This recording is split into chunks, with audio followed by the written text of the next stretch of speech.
Hello and welcome to the 5 and 15, the current affairs series where I ask 5 questions about a major news story in just 15 minutes-ish. So this week we're going to be looking at the announcement on Monday by Chinese leader Xi Jinping to allow couples to have 3 children up from the limit of 2 and the implications of that. So without further ado, let's move on to the first of our 5 questions. The first question is, what is the history of China's one-child policy? So, according to Anadolu Agency, back in the 1950s, Chinese officials had a problem. They needed to figure out how to balance development when the population was growing at an extraordinary rate. Back then, families typically had 4 or 5 children, since Mao Zedong, aka Chairman Mao, founding father of the People's Republic of China, together with state officials, believed that economic development would generate through population growth. Families were encouraged to have more kids to increase the dwindling post-war population. To counter that growth, family planning was then introduced in the 1970s under the motto of 1 is no less, 2 is ideal, and 3 is too many. The birth rate at that time fell to 2 to 3 children per household.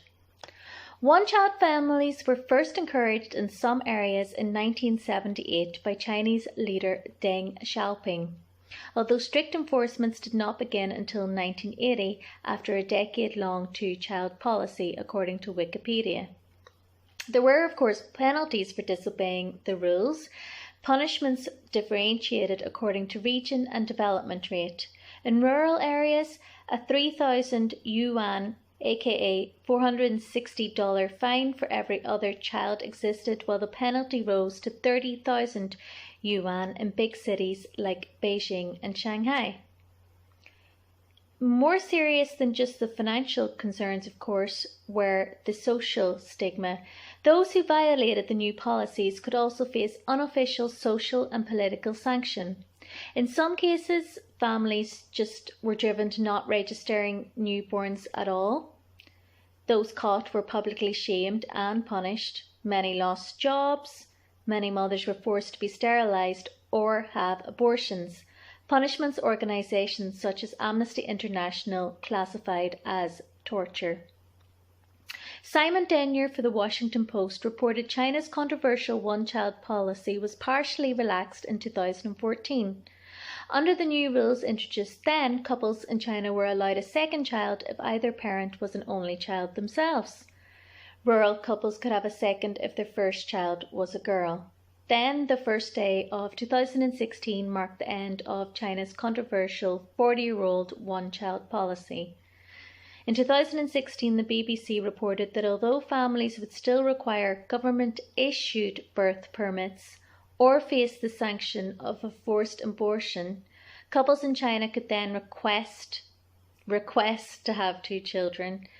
Couples breaking the law have been penalised by losing state benefits, being fined, or even sterilised.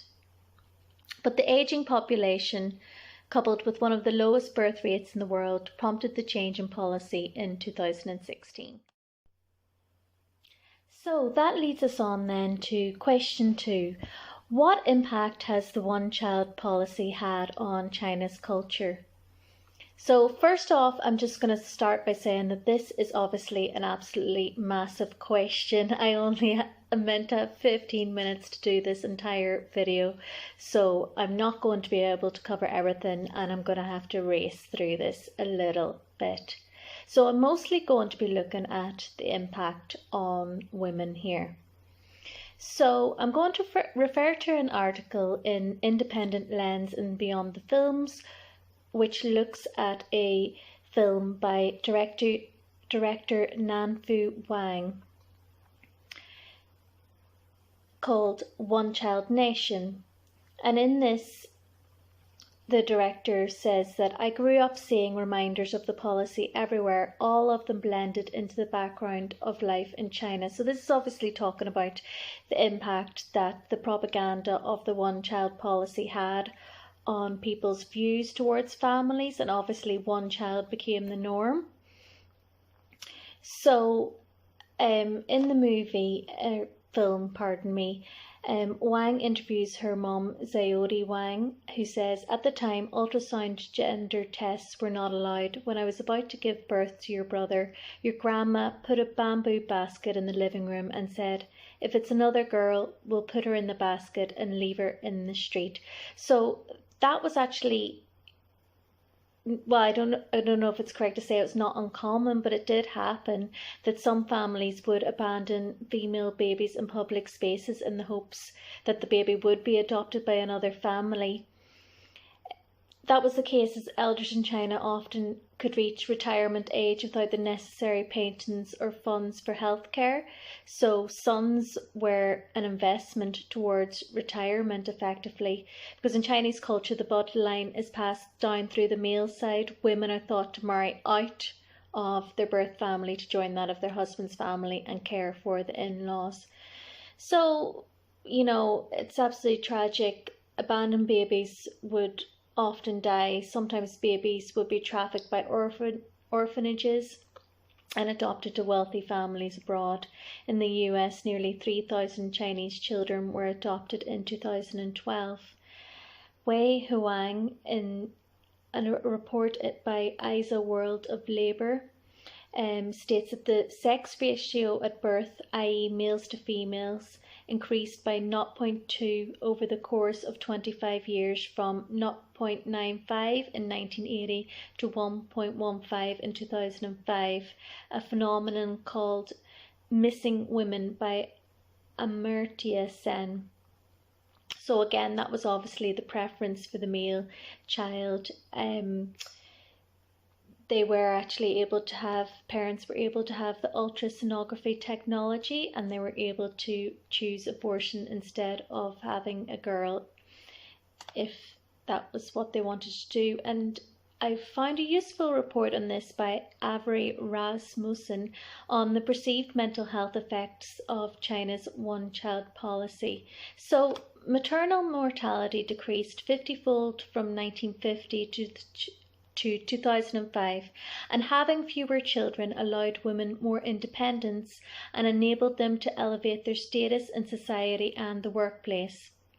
It was a double-edged sword though, vast societal benefits and equally immense consequences. For example, virtually universal access to contraception and abortions was accompanied by minimal to no choice in the type of contraception, IUD, sterilization, etc. Forced abortions, use of IUDs and sterilizations were among the human rights abuses that mostly ended with the transition to the two-child policy. However, the vast social difficulties and human suffering caused by these forced family planning measures are still present. I also wanted to look at the whole topic of tiger parenting and tiger moms, because it seems to me that if you only have one child, that's going to make a lot more sense in terms of tiger parenting, whereby you want to show the world how well your child has achieved success in life and done well for themselves in life. If you have one child, it seems natural that that one child is going to be the focus of your ambition. So I'm going to look a little bit at the tiger mom concept. That term burst onto the scene in 2011 when Amy Chua, a Yale law professor and mother of two daughters, published a book about her parenting style called The Battle Hymn of the Tiger Mother. In it, she ascribes tiger parenting to Chinese parents, though she admits she uses the terms Chinese and Western loosely, and really anybody could adopt this style. So I know there are conflicting views on tiger parenting. Some would say it really has a sense of closeness with the child, whereby the parents would effectively sit down and do the homework with the child and really work through problems in life with them and really be incredibly present and make them the focus of everyday existence. However, others have questioned, does it actually lead to happy childhoods? Professor Yang Dongping of Beijing Institute of Technology is someone who has spent years studying Chinese parenting methods. The biggest problem in China is that parents are increasingly unwilling to allow their children to be children, said Professor Yang. They don't have a happy childhood. It's all about study and exams and after-school classes. The one-child policy has not helped either because it puts a lot of pressure on only children to succeed. So I really think that overall the effect on culture has no doubt been immense. As I said, and it's an extremely wide area. I have to leave it there. I'd love in the future to maybe interview an expert or people who know a lot more about this than I do. However, I'm going to have to race on. Okay, so that leads us on then to question 3, which is what happened when the one-child policy was lifted?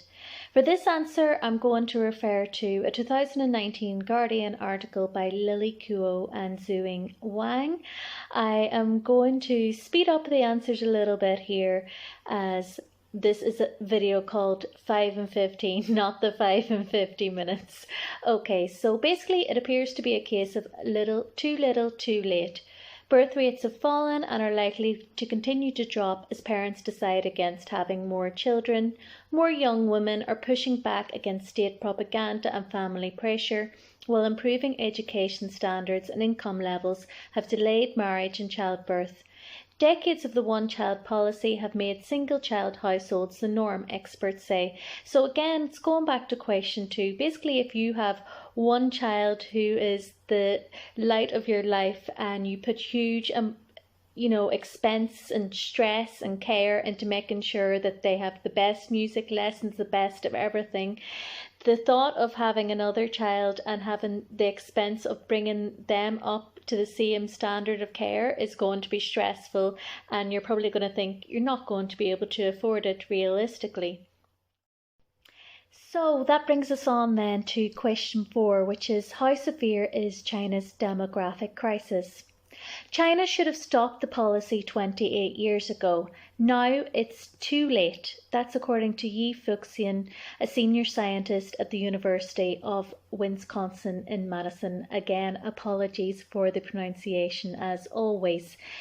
Referring back to The Guardian again, demographers warn that China's population will begin to shrink in the next decade, potentially derailing the world's second largest economy with a far-reaching global impact. China's birth rate in 2018 was at its lowest since the founding of the People's Republic in 1949, with 15.23 million births. That was dramatically lower than the 21 to 23 million officials had expected. By 2050, it's expected that as much as a third of the country's population will be made up of people over the age of 60, putting severe strain on state services and the children who bear the brunt of caring for elderly relatives. So that brings us on then to the 5th and final question, which is, will China push people to have more children? So let me start off by saying I appreciate this might seem like a bit of a left field question. It is actually based on a statement in the original article in the Irish Independent by journalist Lily Kuo that inspired this video. And in that article she stated that China's efforts to encourage its citizens to marry and reproduce has prompted fears officials will employ its traditionally heavy-handed approach to pushing people to have children. Now, is this realistic, or is this verging on the dystopian territory again? I actually texted a good friend of mine who is from China to ask her opinion on this question, and she replied saying, I don't think they can openly force people to have more children. How can they do that? They might offer child benefits to encourage it, but how can they afford to do that if all of a sudden millions of people are going to have more children because of child benefit? Chinese people want to give the best to their next generation. If they can't provide security, they won't do it. So she's a very straight talking girl, which I appreciate greatly. So that was her take, and as I said, I appreciate it does seem like a bit of a left field question, but I suppose given the severity of the social engineering which was enacted in the past, Future Gillian jumping in here to cut this answer down a little bit. So I'm going to refer to a useful article by Sue Lee Wee in the New York Times, in which she states that the announcement by the Communist Party represents an acknowledgement that its limits on reproduction, the world's toughest, have jeopardised the country's future. She also points out the relief of some parents, such as the 39-year-old employee at a state-owned enterprise who had to keep her third child hidden for 2 years because she feared she would be fired. That child can now come outside and play out in the open, which actually reminds me of the dystopian science fiction movie based on a one-child policy in the future. What Happened to Monday, or Seven Sisters as it's known on Netflix. There are worse films you could check out if you're interested in that. So the reaction to the change in policy to 3 children also focused on a common lament by many people on rising living costs and their inability to look after themselves properly due to those rising costs. Other people complained that rising birth limits would do nothing to curb the discrimination that women faced at work when they had more children. Acknowledging those complaints, the party pledged on Monday to improve more child-friendly benefits like maternity leave and to protect the legitimate rights and interests of women in employment. The party also said it would increase funding to expand services for the country's retirees. The article also quotes the experience of one 27-year-old man who had to flee to 3 different places just to escape family planning officials because his mother wanted to keep him, and obviously she had more than one child. He said his mother still cries when she recounts those days, and he said, "I think the government lacks a humane attitude when it comes to fertility." So that's the basic point here, and we can only hope that in the future, when no doubt we will experience global population rise, that people will learn the lessons of history, look to the failure and inhumanity of this policy and not repeat the same mistakes.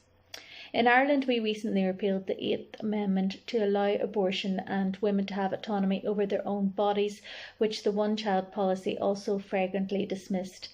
Again, this is a warning for future times, and it's important to learn more about this to avoid the mistakes and learn the lessons from history. So that's the end of the video.